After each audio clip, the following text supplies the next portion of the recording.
안녕하세요. 제이 아름다운 선물입니다. 오늘 소개해드릴 책은 1913년 노벨 문학상을 수상한 라빈드 라나드 타고르의 환상입니다. 시인이자 사상가, 교육자였던 타고르는 인도 문학의 정수를 서양에 소개하고 서양 문학의 정수를 인도에 소개하는데 지대한 공헌을 했습니다. 단편소설 환상은 사사나를 낳고 점점 시력을 잃어가던 구모가 의대를 다니던 남편의 치료를 받지만 결국은 장님이 되면서 이야기가 펼쳐집니다. 그럼 작품을 만나보시겠습니다. 환상, 라빈드 라나드 타고르.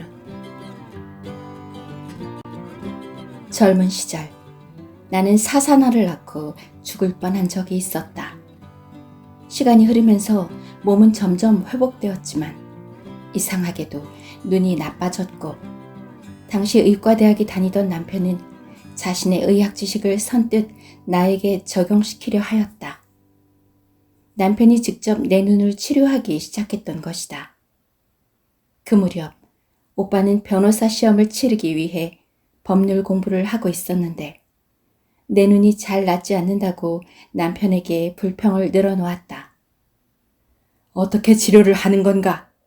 이대로 가다가는 구모의 눈이 아주 못쓰게 될지도 모르네. 자네가 붙잡고 있지 말고 빨리 유명한 의사를 찾아가 보이도록 하게. 하지만 남편은 신경질을 부리면서 반대하였다. 유명한 의사라고요? 그들이라고 해서 나보다 나은 줄 알아요? 이 정도의 병은 누구나 고칠 수 있어요. 치료법이 아주 간단하다고요. 오빠는 코웃음을 치면서 말했다. 그렇다면 유명한 의사나 매제나 다를 것이 없다는 얘기인가? 남편은 화가 나서 퉁명스럽게 말했다. 처남은 아직 미혼이라 잘 모르겠지만 처남이 결혼 생활을 하다가 법률 문제가 발생했을 때 내가 이러니 저러니 떠들면 처남은 내 말을 듣겠소? 왜 의학 문제에 대해 자꾸 귀찮게 왈가왈부하는 거요? 두 사람이 이렇게 언쟁을 하면 나는 혼자서 이렇게 생각해 보았다. 두 나라가 서로 싸울 때 가엾게 짓밟혀 욕을 보게 되는 것은 애꿎은 풀들이고 고래 싸움에 등이 터지는 것은 새우이다. 둘이서 서로 언쟁만 하니 결국 손해보는 것은 나뿐이다. 하지만 일단 시집을 보낸 이상 우리 집에서는 더 이상 내 문제에 대해 간섭할 필요가 없지 않은가. 내가 기뻐하든 슬퍼하든 괴로워하든 이제는 친정에서 관여할 일이 아니다. 모든 것은 남편이 알아서 할 일이 아닌가. 내 눈 때문에 서로 언쟁을 벌인 후 남편과 오빠는 더욱더 멀어지게 되었다. 그러던 어느 날 남편이 없는 사이에 오빠가 갑자기 의사 한 명을 모시고 왔다. 의사는 내 눈을 세밀히 관찰하더니 한심하다는 듯한 표정을 지으며 더 이상 방치한다면 나중에 큰 탈이 생길 것이라고 경고하였다. 그리고 의사가 처방을 해주자 오빠는 사람을 시켜 약을 지어오게 하였다. 나는 오빠에게 더 이상 간섭하지 않는 것이 좋을 것 같다고 말했다. 남편 몰래 의사가 드나들게 되면 좋지 않은 결과가 나올 것이 뻔했기 때문이었다. 평소에 오빠를 어려워하던 나는 상당한 용기를 내어 그렇게 말했고 오빠는 그 말에 매우 놀라워했다. 오빠는 어이가 없었던지 한동안 잠자코 있더니 이윽고 입을 열었다. 구모야, 앞으로는 의사를 불러오지 않을 터이니 약이나 잊지 말고 잘 먹도록 해라. 오빠는 밖으로 나갔고 얼마 지나지 않아 약을 가지러 간 사람이 돌아오자 나는 약봉지를 받아들고 아무렇게나 내던져 버렸다. 오빠의 간섭을 불쾌하게 여긴 남편은 전보다 더 열심히 내 눈을 치료해 주었다. 그는 여러 가지 치료법을 총동원하였고 나는 붕대로 감은 눈에 남편의 색안경을 끼고 그가 주는 물약과 가루약을 정성껏 먹었다. 심지어 구역질이 나서 넘어가지 않는 간유까지 마다하지 않고 그냥 마셨다. 남편은 병원에서 돌아올 때마다 걱정스러운 듯한 표정으로 좀 어떠냐고 물었다. 그러면 나는 의뢰에 이렇게 대답하곤 했다. 한결 좋아졌어요. 그러면서 어느새 나는 거짓말쟁이가 되어버렸다. 눈에서 혹시 이상한 진물이라도 흘러내리면 나쁜 것이 흘러나오는 것이니 다행이라고 스스로를 달랬고, 만약 그러한 진물이 줄어들면 남편의 의술이 훌륭하기 때문이라고 그를 높이 평가했던 것이다. 그러다가 더 이상 괴로움을 참을 수 없는 지경까지 이르고 말았다. 시력은 점점 약해졌고 머리까지 아파왔던 것이다. 당황한 남편은 그제야 의사를 부르는 것이 나을 것 같다는 눈치를 보여 나는 그렇게 하는 것이 좋겠다고 넌지시 암시를 주었다. 마음을 결정한 남편은 그날 중으로 영국 의사 한 명을 모셔왔다. 의사와 남편 사이에 어떤 이야기가 오갔는지는 모르지만 아무튼 의사가 남편을 마구 꾸짖는 것 같았다. 의사가 돌아간 후 남편은 한동안 아무 말도 하지 않고 묵묵히 앉아 있었다. 나는 그의 손을 꼭 잡고 말했다. 무슨 의사가 그래요? 인도 의사를 모셔올 걸 그랬나 봐요. 그 사람이 내 눈에 대해 당신보다 뭘 더 한다고 그러죠? 남편은 한동안 멍하니 앉아 있다가 좀 어색한 말투로 말했다. 눈을 수술해야 한다는군. 나는 그 지경에 이르도록 남편이 모든 것을 나에게 숨겨온 사실에 대해 짐짓 화내는 척을 하며 말했다. 당신은 내 눈이 점점 나빠지는 것을 알고 있었으면서도 나에게는 아무 말도 하지 않았군요. 수술을 받는다고 내가 어린애처럼 벌벌 떨 줄 아세요? 이 말을 들은 남편은 용기를 내어 말했다. 남자들도 수술을 받아야 한다고 하면 모두들 무서워하는데 수술이라면 누구나 겁을 내거든. 그야 당연하죠. 남편들이란 아내 앞에서만 큰 소리를 치는 겁쟁이들이니까요. 남편은 어두운 얼굴로 나를 쳐다보다가 한동안 머뭇거리더니 말했다. 당신 말이 옳소. 남자들이란 정말로 쓸개 빠진 족속들이지. 나는 그 심각한 말을 웃음으로 받아 넘기며 말했다. 남자들이 쓸개가 빠졌다면 여자들은 벨이 빠졌죠. 그때 오빠가 찾아왔다. 나는 오빠에게 내 곁에 앉으라고 하고는 이렇게 말했다. 오빠가 모셔온 의사의 말대로 했더라면 아무 일도 없었을 텐데 내가 잘못해서 의사가 지어준 약에 내 화장품을 타서 먹었지 뭐예요. 그랬더니 그때부터 눈이 더 나빠져 이제는 수술을 해야 한다는군요. 오빠는 한동안 생각에 잠겨 있더니 조용히 말했다. 네가 남편에게 치료를 받고 있으니 내가 나서서 이러쿵저러쿵 참견하기도 뭐해서 이제야 들렀다. 아니에요. 지금까지는 나 혼자 오빠가 모셔온 의사의 지시대로 치료해 왔어요. 아, 여자란 어찌하여 이토록 거짓말을 천연덕스럽게 해야만 한단 말인가. 엄마로서는 아이를 달래기 위해 거짓말을 하고 아내로서는 남편의 마음을 달래기 위해 거짓말을 해야 한다.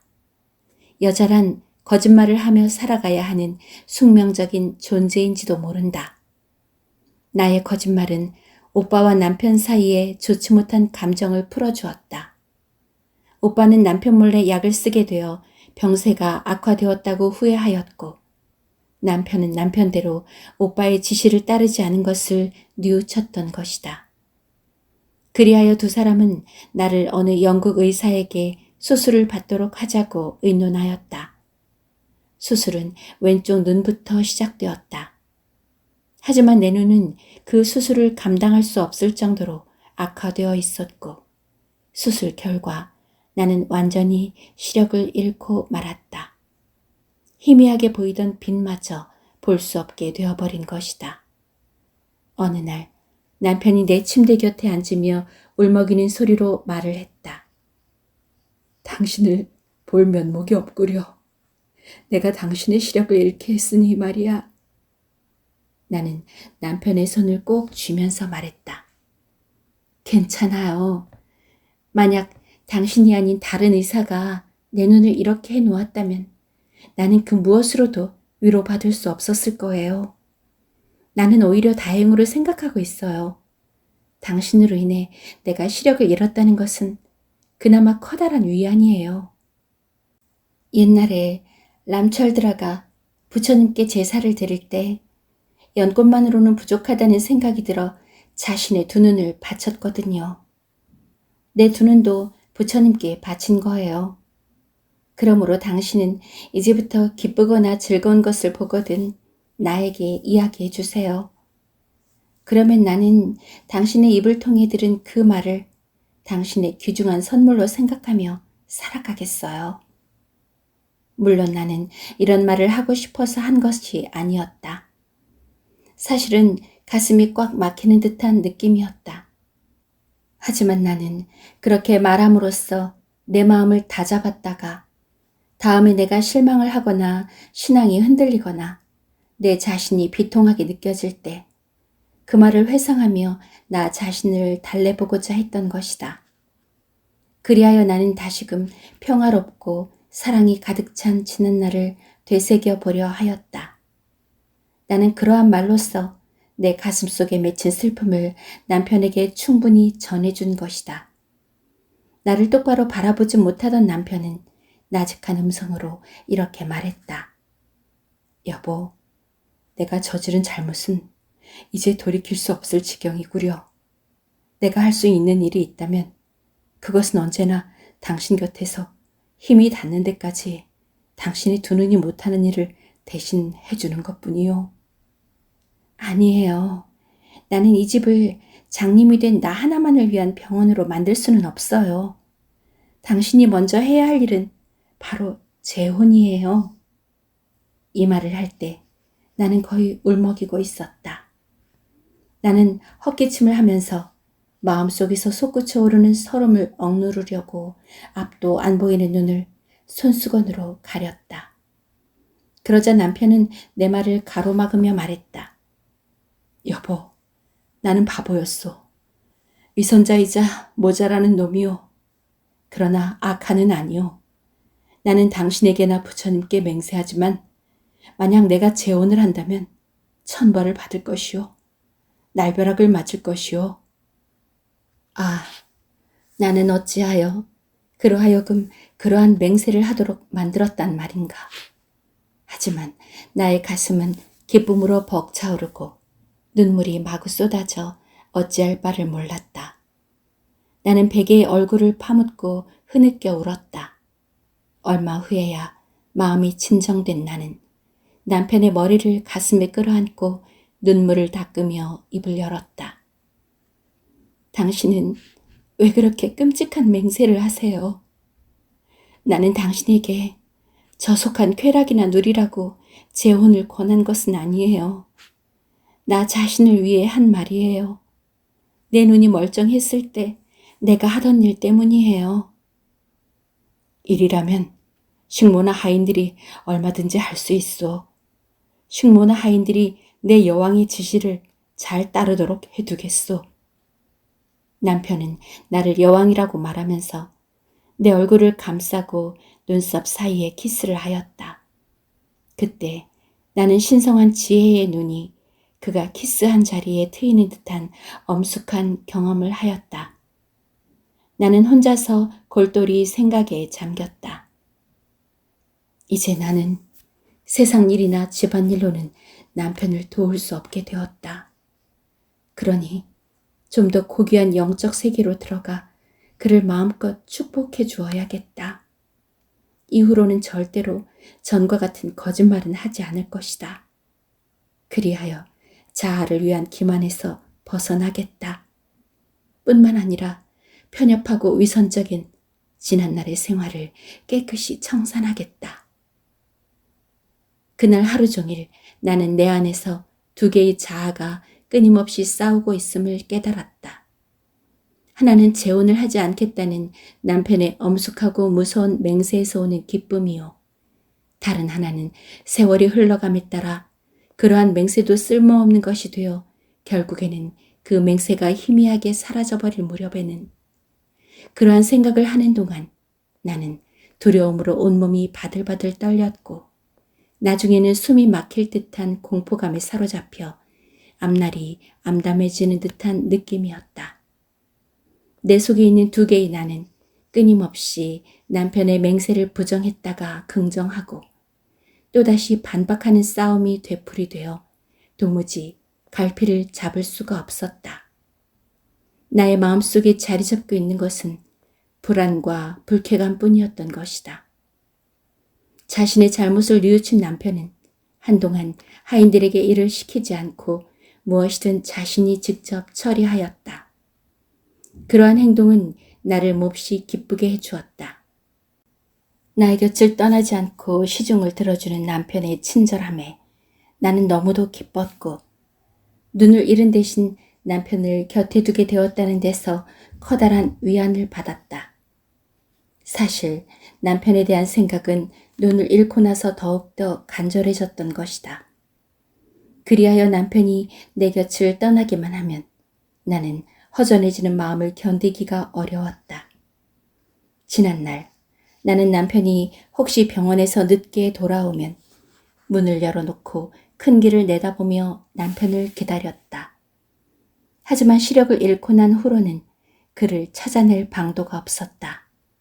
따라서 남편이 내 곁을 떠나면 남편과 나 사이에 생겨난 공간이 한없이 넓어지는 듯한 느낌이 들었다. 나는 남편에게 다다를 수 있는 아무런 방법도 찾아내지 못하고 언제까지나 남편이 돌아오기를 기다려야 했지만 그러한 기다림이 아름다울 리가 없었다. 나는 점점 남편에게 짐이 되는 존재라고 생각하게 되었다. 그리고 남편을 이 처절한 암흑 속으로 끌어들이지 말아야 한다는 생각을 거듭하고 있었다. 얼마 지나지 않아 나는 촉각과 청각 그리고 추각을 동원하여 집안일을 조금씩 하기 시작했다. 비상한 재주를 배우게 된 것이다.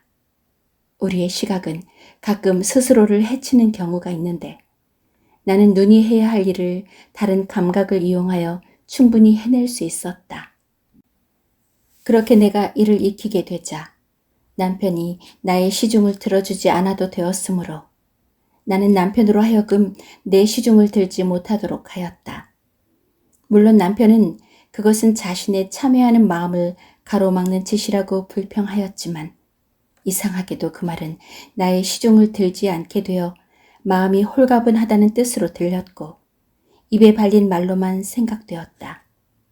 사실 장님이 된 아내의 시중을 든다는 것은 남자가 하기 어려운 일로 남자다운 일을 하지 못하게 하는 장애물이기도 했다.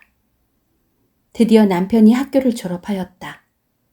남편은 우리가 살던 캘커타를 떠나 어느 작은 마을에서 병원을 개설하였고 나는 비록 앞을 볼 수는 없었지만 대자연의 품속에서 살아가게 된 것을 무척 기쁘게 생각하였다. 나는 8살 때 고향을 떠나 10년 동안 캘커타에서 살면서 아름답던 고향의 추억을 거의 잊고 살았다. 캘커타의 분주한 생활은 어린 시절의 추억을 송두리째 앗아갔는데 장님이 되면서 비로소 어린 시절의 갖가지 추억들이 하나둘 떠오르게 된 것이다. 우리가 캘커타를 떠나 하싱퍼로 간 것은 9월 초순의 일이었다. 대자연의 냄새와 소리는 내 마음에 파문을 일으키면서 나를 고이 품어주었다. 새로 갈아놓은 밭에서 불어오는 신선한 솟을 바람이며 활짝 핀 계자꽃의 그윽한 향기, 멀리서 들려오는 목동의 피리 소리, 심지어 울퉁불퉁한 시골길을 덜컹거리며 끌고 가는 우마차의 바퀴 소리까지 나를 황홀한 세계로 이끌어 주었던 것이다. 그러면서 어린 시절의 아름답던 생활이 다시금 내 앞에 펼쳐졌다. 비록 장님이 되었지만 과거는 전혀 잊혀진 것이 아니었다. 나의 생활은 옛날의 유년 시절로 되돌아갔고 단지 다른 것은 어머니가 안 계시다는 것뿐이었다. 우리 집은 연못가에 울창하게 늘어선 보리수 숲 근처에 자리 잡고 있었다. 나는 머리를 풀어헤친 채 햇빛을 등지고 앉아 작은 제비콩을 까면서 저녁 식사 준비를 하시던 할머니의 모습을 머릿속으로 그려보았다. 낮은 음성으로 콧노래를 부르시던 것까지는 기억이 나는데 그 곡조가 어떤 것이었는지는 떠오르지 않았다. 해질 무렵이 되어 소들의 울음소리가 들려오면 한 손에 등불을 들고 헛간으로 가시던 어머니의 모습도 똑똑히 회상할 수 있었다. 축축한 쇠죽 냄새와 짚을 떼는 연기 냄새가 내 마음속으로 깊이 파고드는 것만 같았다. 늘 분주했던 캘커타에서의 생활은 내 마음을 무디게 만들었을 뿐이다. 그곳에서는 인간이 마땅히 지녀야 할 고귀하고 신성한 아름다움을 모조리 상실하고 말았던 것이다. 어느 날 한 친구가 찾아와 말했다. 예, 너는 왜 가만히 당하고만 있니? 만약 내가 그런 편을 당했다면 나는 남편과 두 번 다시 상종하지 않을 거야. 그 친구는 나에게 뒤늦게야 의사를 불러온 것에 대해 핏대를 올리며 책망하였다. 장님이 된 것은 내 팔자야. 그렇다고 남편과 인연을 끊으라는 거야? 아직 나이도 어린 내가 이토록 고루한 말을 하자 그 친구는 머리를 설레설레 흔들며 나를 비웃고는 떠나가 버렸다. 그때 내가 아무리 좋은 말을 했더라도 그녀에게 좋은 인상을 심어주지는 못했을 것이다.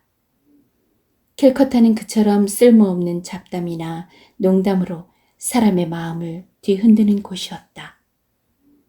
그러나 시골로 돌아온 이후 나는 어린 시절에 소중하게 간직했던 모든 희망과 꿈이 다시금 싹 트오는 것을 느꼈다. 부처님께서 내 속에 좌정하셔서 내 마음의 공허를 메워주신 것이다. 나는 꿇어 엎드려 간구하였다. 부처님, 당신은 나를 장님이 되게 하셨지만 나는 당신께 감사드립니다. 나는 눈으로 사물을 보지 못해도 당신은 나와 함께 계십니다. 나는 이보다 더 아름다운 말로 신을 찬미할 수 없었다. 당신은 나와 함께 계십니다. 어쩌면 이것은 주제넘은 생각인지도 모른다. 우리는 모든 것을 다 빼앗겨도 부처님을 찬미할 수 있어야 하는 것이다. 어느새 행복했던 몇 개월이 훌쩍 지나가 버렸다. 남편은 훌륭한 의사라는 평판을 듣게 되었고 돈도 제법 벌어들였다. 하지만 돈이 있으면 불행이 따르고 명예를 얻으려면 시련을 겪게 마련이다. 특히 장님은 여느 사람보다 말초신경이 예민하게 발달하는데 나는 남편에게 재물이 붙게 되자 신변에 변화가 생기고 있음을 감지하게 되었다. 한때 남편이 정의감에 사로잡혀 의술을 배우면 가난한 사람들을 위해 봉사하고 싶은 강렬한 충동을 느낀다고 말했었다. 그는 돈을 내지 않으면 치료를 해주지 않는 의사들을 경멸하고 가난한 환자들의 딱한 사정을 매우 동정했던 것이다. 그런데 지금 남편은 완전히 변해버렸다. 지난날 자신이 경멸하던 사람들과 다름없이 구두쇠가 되었던 것이다. 어느 날 한 가난한 아주머니가 하나밖에 없는 아들을 데리고 와서 힘없는 목소리로 아이의 목숨을 건져달라고 애원했지만 남편은 냉담하게 그녀의 애원을 거절하고 말았다. 나는 그녀를 도와주기를 간청했지만 남편은 시치미를 떼고 자기 일에만 열중하고 있었다. 우리가 어렵게 살던 신혼 시절에는 이에 타산의 밝은 사람을 몹시 싫어하고 자신의 고결한 자세에 자부심을 갖고 있던 남편이 은행 계좌에 돈의 액수가 늘어난 후에는 부호들과 어울려 몰려다니기 일쑤였다. 왜 그렇게 변했을까? 내가 시력을 잃기 전에 남편은 어디로 간 것일까? 실명한 내 두 눈썹 사이에 키스하면서 나를 여왕으로 끌어올린 남편은 어디로 갔단 말인가? 흔히 일시적인 실수로 갑자기 타락한 사람은 강한 충격을 받으면 다시 소생할 수 있다. 하지만 도의적인 기질이 메말라가는 사람, 자신도 모르는 사이에 내면 세계가 좀먹어가는 사람은 결국에는 돌이킬 수 없는 죽음의 함정에 빠져들고 만다. 즉, 순간적으로 기절에 쓰러진 사람은 소생시킬 수 있지만 여러 해 동안 말라빠진 사람은 소생시킬 가망성이 거의 없는 것이다. 시력을 잃었기 때문에 헤어진다는 것은 오직 육체적인 조건에 지나지 않는다. 하지만 그가 내 곁에 있으면서도 나와 다른 생각을 갖고 살아간다는 사실을 알게 된 후로 나는 견딜 수 없는 안타까움에 숨이 막힐 지경이었다. 언제나 나는 무한한 사랑과 굽힐 수 없는 신앙을 마음속에 간직해왔지만 남편은 돌이킬 수 없을 만큼 돌덩이처럼 차가운 성품의 소유자가 되고 말았다. 그는 돈이라는 물욕에 눈이 어두워 황폐한 곁길로 마구 다른질 치고 있었던 것이다. 간혹 나는 내가 남편을 보지 못하기 때문에 그를 오해하는 것은 아닌가 하고 돌이켜보기도 했다. 하지만 내가 지금 생각하고 있는 남편은 내 상상과 그때그때 기분에 따라 추리되는 존재인 것이다. 어느 날 이슬람교를 믿는 한 노파가 집으로 찾아와 남편에게 자기 손녀를 보아달라고 했다. 선생님, 저는 가난한 사람입니다. 그러나 제 손녀를 좀 보아주십시오. 알라께서 분명히 당신에게 축복을 내릴 것입니다. 남편은 냉담하게 말했다. 당신의 알라가 무엇을 하든 나와 무슨 상관이 있단 말이오. 내가 알고 싶은 것은 당신이 나에게 어떤 대가를 줄 수 있는가 하는 것뿐이오. 그 말을 들은 나는 부처님은 어찌하여 나의 귀까지 멀게 하지 않았는지 한탄스러웠다. 그 노파는 힘없이 한숨을 내쉬더니 밖으로 나가버렸다. 나는 곧바로 식모 아이를 내보내 그 노파를 불러들이고는 방문 옆에 기대서서 약간의 돈을 쥐어주었다. 이거 얼마 안 되지만 소녀의 치료비에 보태세요. 그리고 그 아이를 고칠 만한 믿음직한 의사를 찾아가세요. 그리고 제 남편을 위해 기도해 주세요. 그날 내내 나는 음식을 입에 댈 수가 없었다. 오후에 낮잠을 자고 난 남편이 나에게 물었다. 당신의 얼굴이 왜 그렇게 헬쓱하오? 아무렇지도 않아요. 그런데 문득 이제는 거짓말을 해서는 안 된다는 생각이 들었다. 나는 숨김없이 말했다. 당신에게 하고 싶은 말이 있어요. 며칠 동안 고민했는데 막상 말을 하려니까 무슨 말부터 해야 할지 모르겠네요. 아무래도 내가 생각하고 있던 것을 모조리 말할 수밖에 없을 것 같아요. 분명 당신도 우리 사이가 멀어졌다는 것을 알고 있었을 거예요. 남편은 나의 말에 어색한 웃음소리를 내며 말했다. 변한다는 것은 대자연의 철칙 아니겠소? 그건 나도 알아요. 그러나 영원히 변치 않는 불멸의 것도 있어요. 그는 잠옷 심각한 어투로 입을 열었다. 세상에는 슬픔을 지닌 여인이 많소. 그리고 돈을 벌지 못하는 남편을 가진 여인도 많고 뿐만 아니라 남편의 사랑을 받지 못하는 여인도 허다하오. 그런데 당신은 공연히 속을 썩이고 있구려. 나는 시력을 잃은 까닭에 부처님으로부터 변화무쌍한 속세를 초월하여 영원 불멸의 세계를 바라볼 수 있는 영안을 얻게 되었다. 그것은 사실이다. 나는 일반 여성과 같을 수는 없다. 세속에 사로잡힌 남편이 어찌 그 이상 나를 더 이해해 줄 수 있겠는가. 우리의 우울한 생활은 얼마 동안 지속되었다. 그러다가 마침내 그처럼 단조로운 생활에 종지부를 찍게 되었다. 그것은 남편의 고모가 찾아왔기 때문이다. 인사가 끝나자마자 그녀는 이렇게 말했다. 구모야, 앞을 못 보게 되어 안 됐구나. 하지만 내 불행을 남편에게까지 미치게 할 수는 없지 않니? 그러니 내 남편을 재혼시켜야지. 순간 정적이 흘렀다. 만약 남편이 적당히 받아 넘기거나 웃어버렸으면 별일은 없었을 것이다. 그러나 그는 말을 더듬으며 벌떡 일어서더니 이렇게 능청을 부렸다. 고모님, 설사 그렇다 하더라도 이 자리에서 그런 말을 하시면 됩니까? 고모는 나에게 응원을 청하듯 말했다. 구모야, 내 말이 옳지 않니?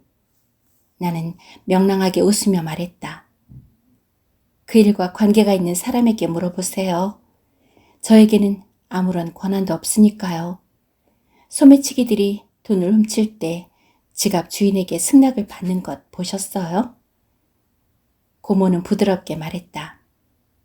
옳은 말이구나. 아비나 쉬야, 나하고 조용히 얘기 좀 하자꾸나. 내 의견을 들어보자.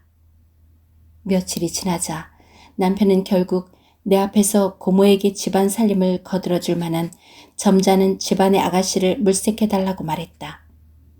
나는 묵묵히 그들이 주고받는 말을 듣고 있었다. 그런 여자야 많지. 내 사촌에게도 관연한 딸이 하나 있는데 아주 예쁘단다. 네가 보기만 하면 단박에 마음에 들 거야. 아마 그 집에서도 너 같은 사람을 사위로 맞는 것을 기뻐할 거다. 그러자 남편은 시치미를 떼고 헛기침을 하면서 말했다. 아니, 언제 내가 새 장가를 들겠다고 했어요? 그러자 고모가 말했다. 그럼 결혼도 하지 않고 점잖은 집안의 딸을 어떻게 너희 집에 와 있게 하느냐? 남편은 고모의 말에 일리가 있다고 생각하는지 가만히 침묵을 지키고 있었다. 이윽고 남편이 밖으로 나가자 나는 아무도 없는 방에서 혼자 부처님께 기도를 올렸다. 오 부처님, 내 남편을 버리지 마옵소서. 며칠 후 내가 불공을 마치고 집으로 돌아오자 고모가 나의 두 손을 다정하게 붙잡고 말했다. 고모, 며칠 전에 우리가 이야기하던 그 처녀가 지금 여기 와 있단다. 이름은 해망기니인데 너를 만나서 매우 기쁘게 생각할 것이다. 해모야, 이리 와서 언니에게 인사하렴. 바로 그 순간 남편이 들어왔고 낯선 처녀를 보고 당황하는 듯한 기색이었다. 아비나쉬야, 얘는 내 사촌의 딸이다. 해망긴이라고 부른단다. 너를 보러 여기까지 왔다. 해모야, 이리 와서 인사해야지. 남편은 마치 전혀 뜻밖이라는 듯 몸둘 바를 모르는 채 하더니 고모에게 그녀가 언제 어떻게 왔는가를 물었다. 나는 일이 번거로워지는 것이 싫어 얼른 해망기니의 손을 붙잡고 방으로 들어왔다. 나는 그녀의 얼굴과 팔과 머리를 조용히 더듬어 보았다. 17살쯤 되어 보이는 아름다운 아가씨였다. 뭘 하시려는 거예요? 저에게 최면술이라도 쓰는 건가요? 명랑하게 울려 퍼지는 소녀의 맑은 웃음소리가 우리 사이에 가로놓인 검은 구름을 순식간에 날려버렸다. 나는 나의 오른팔을 그녀의 목에 얹으며 말했다. 당신의 생김새를 알고 싶었을 뿐이에요. 날 알아보시려고요? 그녀는 깔깔거리며 웃었다. 내가 당신의 지붕 위에 매달린 바가지처럼 생각되던가요? 내가 얼마나 여물었나 보시려고 그렇게 샅샅이 만지시는 건가요? 해모, 나는 앞이 안 보여요. 내가 이렇게 말하자 그녀는 입을 다물고 조용히 앉았다. 나는 그녀가 호기심에 가득 찬 눈으로 내 눈을 뚫어지게 들여다보는 듯한 느낌이 들었다. 그녀는 분명 동정어린 눈빛으로 나를 바라보고 있을 것이다. 그녀는 곧 사실을 알아차렸다는 듯 조심스러운 태도로 입을 열었다. 그렇군요. 그래서 당신 남편이 고모에게 와서 함께 있어 달라고 하셨군요. 아니, 그럴 리가 없어요. 남편은 그런 부탁을 할 사람이 아니에요. 그것은 잘못 생각한 거예요. 고모가 자기 마음대로 오신 거라고요. 내 말을 들은 해망기니는 산울림 같은 웃음을 터뜨리더니 말했다. 참으로 훌륭한 고모시네요. 조카의 일을 그렇게 염려해 주시다니. 초대도 하지 않았는데 오신 것이 마땅치 않겠네요. 그래도 이미 오셨으니 당분간은 여기에 머물러 계실 거예요. 틀림없어요. 그리고는 다소 망설이며 말을 이었다. 그런데 우리 아버지가 저를 왜 여기로 보내셨는지 혹시 모르세요? 아시면 이야기해 주세요. 그런 말을 나누고 있는데 고모가 들어왔다. 그러자 그녀는 고모에게 말을 던졌다. 작은 어머니, 언제쯤 돌아가죠? 고모는 그 말을 듣더니 난처한 듯한 표정으로 말했다. 넌 왜 그런 말을 하지? 너처럼 한 군데 오래 붙어있지 못하는 애는 처음 보았다. 나 참 오자마자 돌아갈 생각부터 하다니. 이 집은 작은 어머니에게는 가까운 친척이니까 상관없지만 내가 무슨 염치로 오래 머물러 있겠어요. 정말로 나는 이 집에 오래 머물러 있을 수 없어요. 그녀는 내 손을 살며시 잡더니 나에게 물었다. 언니는 어떻게 생각해요? 나는 그녀를 와락 끌어안았다. 그리고 아무 말도 하지 않았다. 나는 그녀의 따뜻한 체온을 느끼고 있었다. 고모는 난처했던지 분위기가 어색해지자 그녀에게 함께 목욕이나 하자고 말했다. 싫어요. 나는 언니하고 함께 하겠어요. 고모는 혹시 그녀가 자기 일에 회방을 놓지는 않을까 걱정되었는지 그대로 나가버렸다. 그녀는 냇가로 내려가며 나에게 물었다. 언니는 왜 아기가 없어요? 그 말을 들은 나는 놀라지 않을 수 없었다. 할 말을 잃은 나는 생각도 못해 이렇게 말했다. 난들 어떻게 알아요? 삼신할머니가 점지해 주시지 않으시니. 내 말이 떨어지자마자 그녀가 다시 물었다. 아니에요. 그것은 이유가 될 수 없어요. 혹시 무슨 죄라도 지은 것 아니에요? 제 작은 어머니를 보세요. 아직도 애가 없잖아요. 그것은 틀림없이 마음이 냉정하기 때문일 거예요. 그런데 언니에게는 무슨 죄가 있어서 그렇죠? 그 말은 내 가슴을 저며내는 것 같았다. 나는 죄를 해결할 방도를 알지 못했다. 그리하여 나는 깊은 한숨을 내쉬며 경건한 마음으로 중얼거렸다. 부처님, 그 까닭은 당신만이 하십니다. 해망기니가 소리쳤다. 왜 그런 한숨을 내쉬죠? 나는 그렇게 생각하는 분은 생전 처음 보았어요. 그녀의 웃음소리는 강 건너 저 멀리까지 울려 퍼졌다.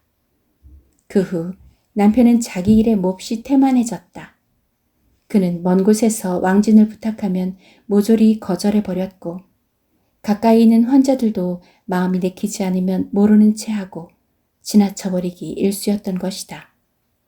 전에는 점심때와 밤에 잠을 자기 위해 집에 들어왔지만 요즘은 시간마다 드나들며 고모와 쑥떡 공론을 일삼았다. 하루는 남편이 집에 들어왔을 때 고모가 해망기니에게 물을 한 그릇 떠오라고 일렀다. 그녀는 처음에는 시키는 대로 했지만 나중에는 고모의 부탁을 모조리 거절해버렸다. 해망기니가 무뚝뚝하게 굴자 고모는 매우 다정스러운 음성으로 그녀를 불렀다. 해모, 해망기니야.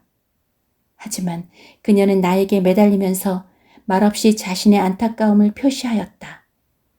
그녀는 두려운 심정으로 말을 잃은 모양이었다. 그녀는 간혹 사냥꾼에게 몰리던 짐승이 자신의 운명을 알고 오금을 못 펴는 것처럼 나에게 달려와 매달리곤 했다. 그러한 사태가 벌어지고 있을 무렵 캘커타로부터 오빠가 찾아왔다.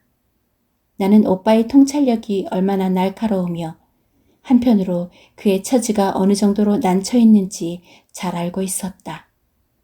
나는 행여나 남편이 오빠의 승낙을 받고 그 앞에서 우리의 거취 문제를 매듭짓지는 않을지 염려스러웠다. 그리하여 나는 공연히 즐거운 분위기를 만들어 우리에게 일어난 사건을 숨기려 하였다. 하지만 나의 지나친 수선은 오히려 분위기를 부자연스럽게 만들고 말았다. 남편은 불안했던지 대놓고 오빠에게 언제까지 머물 것인지를 물었고, 남편의 무례함에 오빠는 부득이 떠날 수밖에 없었다. 하지만 떠나기 전에 오빠는 내 머리 위에 손을 얹고 말없이 서 있었다. 오빠의 손은 떨렸고 눈에서는 뜨거운 눈물이 솟구치고 있음을 나는 느낄 수 있었다. 4월의 어느 장날 저녁, 장거리에 나온 촌사람들은 각자 장을 보아가지고 집으로 돌아가고 있었다. 하늘은 잔뜩 흐려 있었던지 축축한 흙냄새와 함께 비를 몰아오는 바람이 세상을 습기로 가득 채웠다. 나는 방 안에 혼자 있을 때면 혹시나 옷에 불이라도 붙지 않을까 하여 침실에 불을 켜놓지 않는 습관이 있었다. 나는 어두운 방바닥에 무릎을 꿇고 엎드려 부처님께 안타까운 나의 심정을 호소하였다. 나는 어찌하면 좋습니까? 나는 소경이 되어 당신을 볼 수 없나이다. 나는 내 손에서 방울방울 피가 떨어지기까지 견뎌 보렵니다. 그러나 당신께서 주신 시련을 견디기에 저는 너무도 연약합니다. 저를 붙잡아 주십시오. 이길 힘을 주십시오. 이윽고 나는 침대에 머리를 쳐박고 흐느껴 울기 시작했다. 그러자 갑자기 침대가 흔들리는 것 같았다. 해망기니가 곁에 와 있었던 것이다. 그녀는 내 목을 끌어안고 말없이 눈물을 닦아주었다. 나는 그날 저녁 그녀가 왜 안방에 와 있었으며 또한 왜 먼지투성이의 침대에 누워 있었는지를 알지 못했다. 그녀는 아무 말도 하지 않았다. 그녀는 싸늘한 손을 내 이마에 대고 키스를 하더니 조용히 나가버렸다. 이튿날 그녀는 내 앞에서 고모에게 말했다.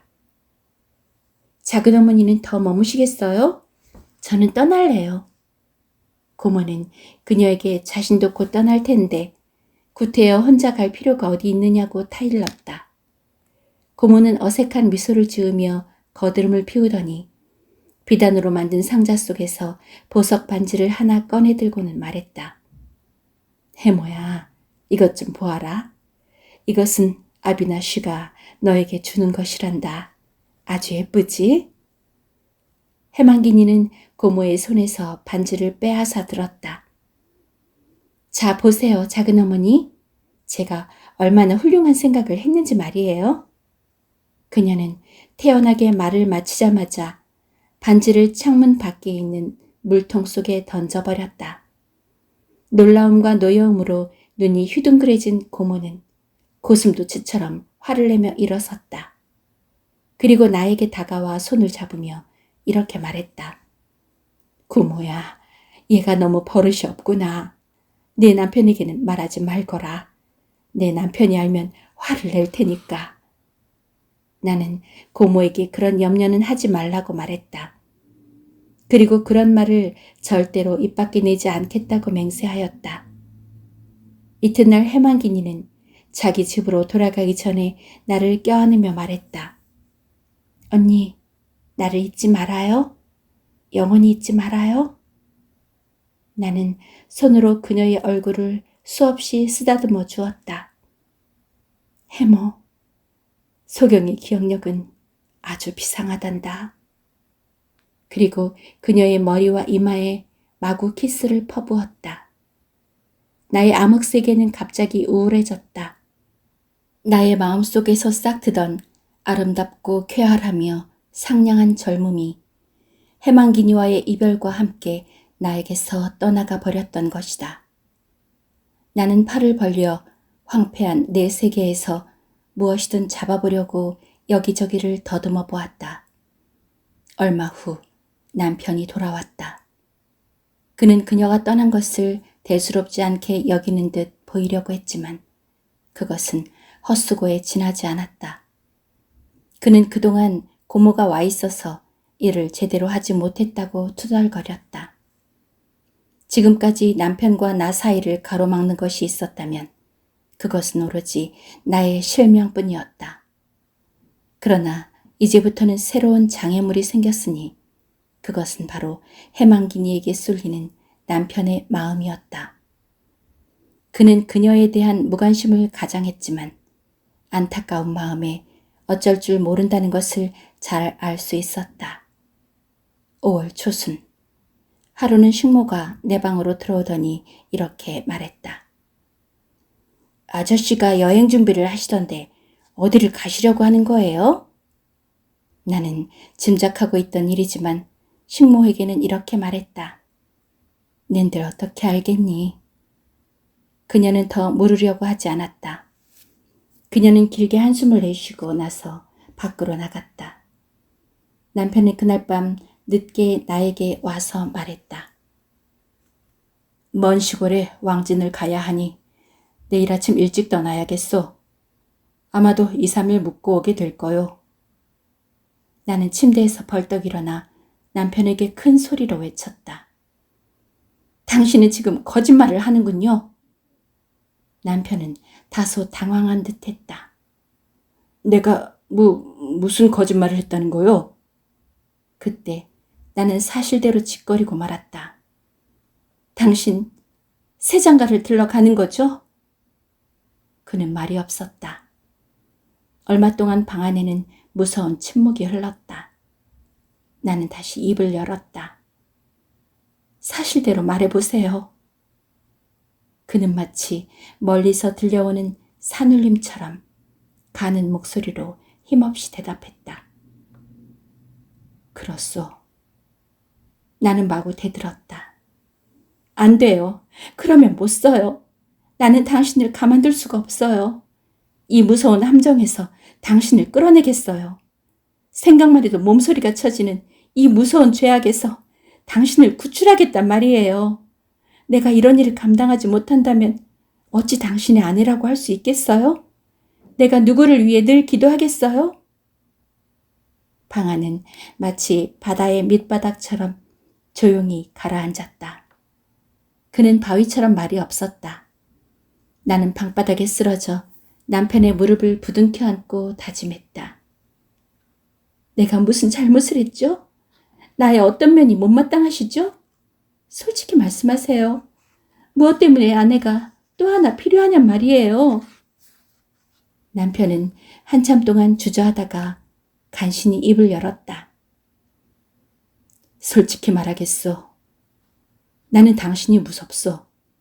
당신이 장님이라는 사실은 당신을 영원히 함정 속에 가둬버렸소. 그러므로 나는 당신 방에 들어갈 수가 없소.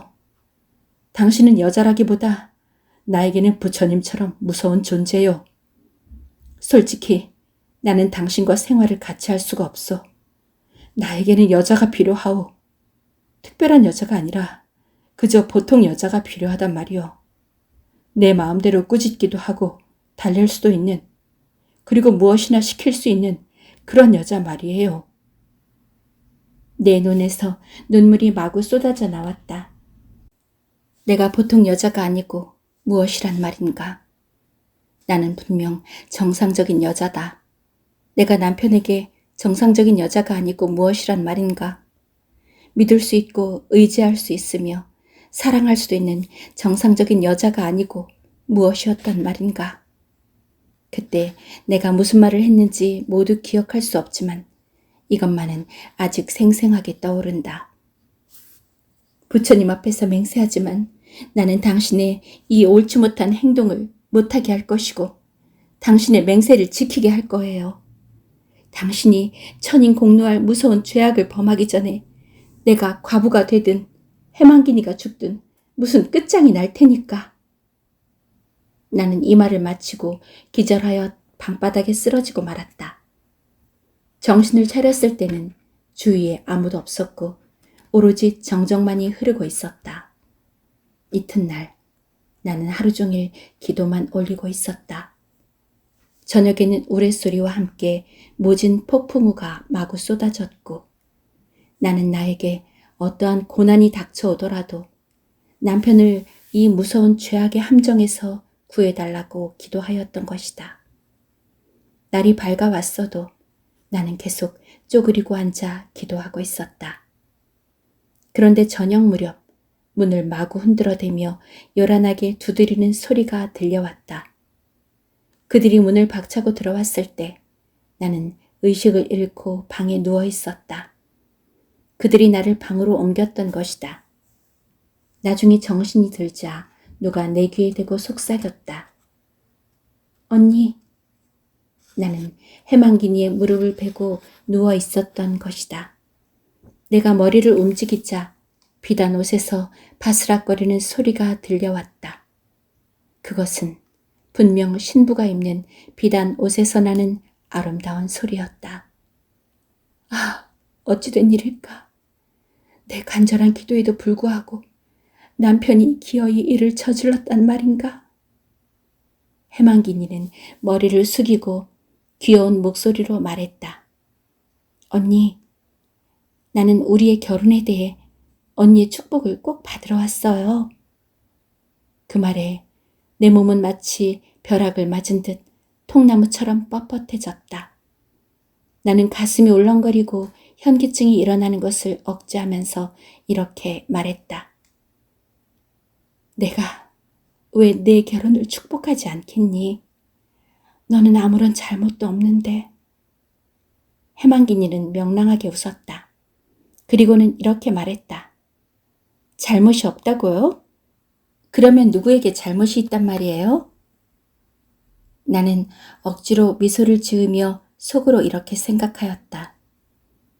내가 아무리 간절히 기도했어도 생명을 내건 것은 아니었다. 그러므로 부처님의 뜻에 합당하지 못했을 것이다. 오, 나에게 재앙을 주셔도 좋습니다.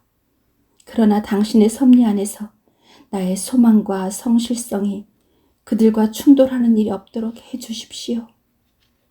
해망기니는 내 앞에 꿇어 엎드렸다.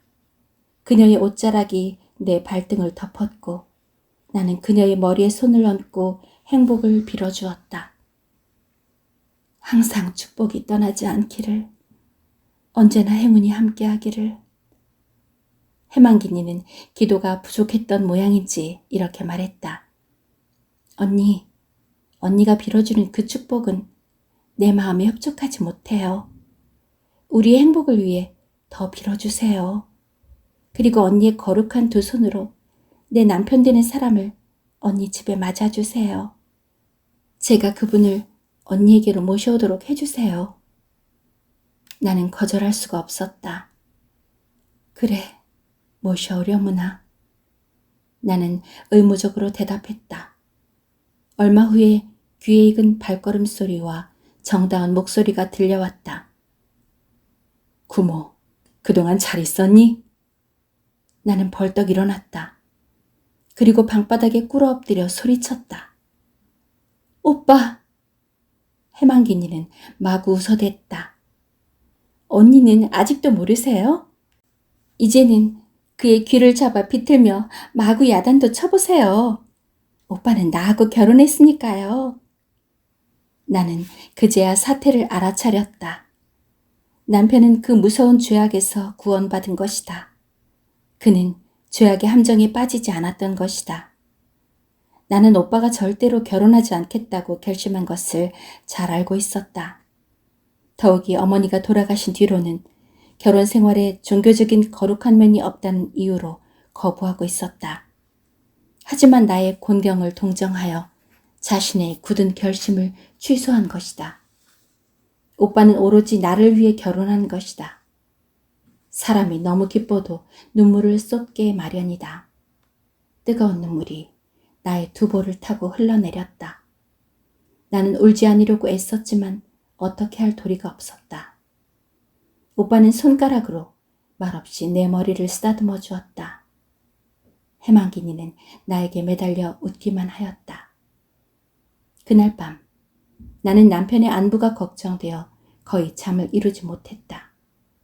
그가 수치감과 실망에서 오는 큰 충격을 어떻게 수습할 것인지 적이 염려되었던 것이다. 자정이 지나자 방문이 조용히 열리는 소리가 들려왔다. 나는 일어나 그가 누구인지 확인하였다. 틀림없이 남편의 발자국 소리였다. 나는 심장이 마구 뛰며 가슴이 뿌듯해짐을 느꼈다. 그는 침대로 다가와 내 손을 잡으며 말했다. 멸망의 골짜기로 빠져 들어가는 것을 당신 오빠가 구해주었소. 나는 잠시 동안의 실수로 말미암아 무서운 골짜기로 끌려 들어가고 있었소. 나는 악의 유혹을 받아 헤어날 길이 없게 되었소. 내가 배에 오를 때 무슨 짐을 들고 갔는지는 오직 부처님만이 아실 것이오. 강은 억센 물결로 소용돌이 쳤으며 폭풍우는 온 세상을 뒤덮었고 무서운 공포심에 사로잡힌 나는 순간적으로 죽고 싶은 충동이 일었소. 그럼으로써 무서운 사슬에서 벗어나게 되리라고 생각하였소. 내가 마스단스에 다다랐을 때 나에게 들려온 소식은 나를 죄악의 사슬에서 벗어나게 하였소. 그것은 당신의 오빠가 해망기니와 결혼하였다는 사실이었소. 그때의 나의 기쁨과 부끄러움을 당신에게 이루다 표현할 수가 없구려. 나는 내가 타고 온 배로 달려갔소. 내 생각이 온전해졌을 때 비로소 나는 당신 없이 행복을 누릴 수 없다는 것을 깨닫게 되었소. 당신은 나의 여신이요. 나는 웃음을 참지 못하고 말했다. 아니에요. 나는 여신이 되고 싶지 않아요. 나는 당신의 아내가 되고 싶어요. 나는 그저 보통 여자에 지나지 않아요. 여보. 그는 내 손을 잡아 흔들었다. 저도 하고 싶은 말이 있어요. 이제는 절대로 저를 신이라고 불러서 창피하게 하지 말아요. 이튿날 그 작은 마을에는 기쁨의 환희가 조용히 퍼져나갔지만 얼빠진 사람처럼 정신을 잃었던 그 전날 밤의 일을 아는 사람은 아무도 없었다.